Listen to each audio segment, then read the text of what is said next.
Is the most disrespectful experience you've ever had as a guest? I once attended a housewarming party hosted by a friend of a friend who had just bought a new house with her newlywed husband. I was the only man at the housewarming party other than the hostess's husband and my friend, a female whom I had known for years since high school. I arrived in time to meet about 20 of the women who had come to meet the hostess and her husband and see her new luxury home, which he designed and helped build since he was an architect who specialized in ecologically friendly homes and modern buildings. I arrived with some gifts.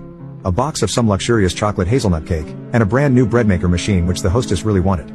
I was then directed to put the boxes in the kitchen and then proceeded to the living room where everyone was gathered for introductions and helping themselves to non-alcoholic drinks, while the food was being placed on serving plates and brought to the living room. My friend introduced me to the hostess, Kira. I offered my hand to shake. She ignored me at first, while some of the women guests interrupted to compliment her on her new home and another asked her about where she bought her couch set or something along those lines. I spoke up to introduce myself and say my name and she looked at me sideways with her eyes and said, "Just wait your turn." She continued to talk to one of her female guests and laughed, while still ignoring my hand and me. Without even being introduced or shaking hands with Kira, my friend and I just walked over to our spot in the living room while she apologized for her, saying that she's probably been very busy setting up her new home and she'll have time to talk to everyone later on. After a few minutes of chatting, Kira's husband, a very nice and quiet shy man, tapped his glass with a spoon like a bell to get started.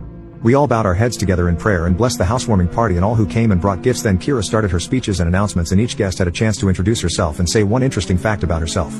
When it came to my turn, Kira interrupted me and said, "We all know who you are, so let's move on to the next guest." She introduced herself before I could even finish saying my name. I stood there speechless but just smiled, not knowing what to say. My friend who brought me just held my hand and smiled at me as if to calm me from being angry. After introductions, Kira offered a tour of her new home and we all followed her from room to room, admiring all the decorations and evening complimenting her on all the amazing ecological things she pointed out, like the triple layered windows that allowed the sun to heat up rooms and 1-inch floor tiles that were made with recycled materials that helped to retain heat, as well as her heating vents that allowed heat from her clothes dryer to be directed to other rooms and items like that. I asked some questions about various items out of curiosity and how they were ecological, and my questions were completely ignored by Kira, who clearly was bothered by my questions or perhaps hearing my voice. When I asked about what certain switches were for and other details, Kira politely reprimanded me, saying, "Don't touch anything," which she repeated again when she showed her gray water recycling system for the toilets and for use in their garden and greenhouse room that held many plants and had an indoor bed of vegetables growing under a large slanted window which made up much of that room's wall that allowed sunlight in. Kira's husband quietly told me about what some of the switches were for, and I was impressed by the ecological alternatives and money and energy saving benefits with everything in the house. Finally, it came to serving all the treats and food that we brought, and gifts were opened, and many of the women awed and ummed when my sinful chocolate cake with hazelnut cream was placed on the dining room table near the living room, and as gifts were being shown, some of the women complimented on the new bread maker machine and said how they wanted to buy one. I knew that Kira liked to bake things and bring them to church sales and fundraising events. When my friend who brought me mentioned that I brought the bread maker, Kira snapped with a laugh, "Only a man would bring such a sexist gift. Not all women are destined to stay in the kitchen." Didn't hear any thank yous, and Kira's husband spoke up and said how he loved all the varieties of bread that his own mom used to make and how she'd add nuts, raisins or berries and even add coffee or tea to make wonderful flavors of bread. I simply ignored the insult and tried hard to not say anything since I was in her house and I didn't feel it was my place to defend myself or argue.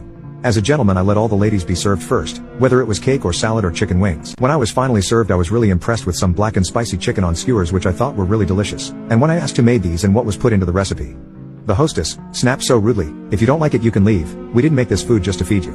I nearly choked and I tried to speak up about how much I liked the chicken skewers, wanting to get the recipe so that I can make them at home. She interrupted me before I had the chance to respond, snapping, "Be quiet or leave." I was speechless and I started to fight back tears. Kira's husband quietly walked over and started to rub my shoulders and told me I loved the chocolate cake that you brought over. I then grabbed the bread maker still in the box unopened and I headed for the front door where my jacket was in the front closet. Kira yelled at me saying, "Put that back, it's not yours to take."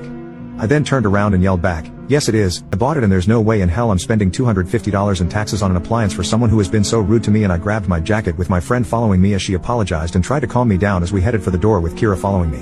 As walked out and down the pathway to the sidewalk, the hostess yelled, "Don't you ever come back here again, you're not welcome in my home." I just turned and yelled back, "F home. I don't know how you managed to get such a nice man to marry a vile jerk like you, but I hope he gets to keep this house when he finally divorces you." And then I left with my friend who was on the verge of tears. I stopped attending the church we shared on Sunday but did keep in touch with my friend. I didn't know angry words were a prophecy of what was to come. Kira's husband divorced the jerk after 1 year of marriage on grounds that she was abusive and at times nearly violent, and she also had an affair with one of his co-workers who had been to his home on many occasions. The husband kept the house he designed and he wasn't required to pay any alimony to his ex-wife either. I hadn't kept in touch with him but saw the architect years later in a shopping mall with a beautiful pregnant wife and his 2 kids, and he was happy to see me again. I later learned from my friend that the ex-wife was divorced a second time and she had been charged and tossed in jail for a few months for domestic violence and felony abuse. She now works as a waitress in some hotel and has lost the right to see her only daughter. So, I guess it pays to be nice, and mean people lose a lot more in the end.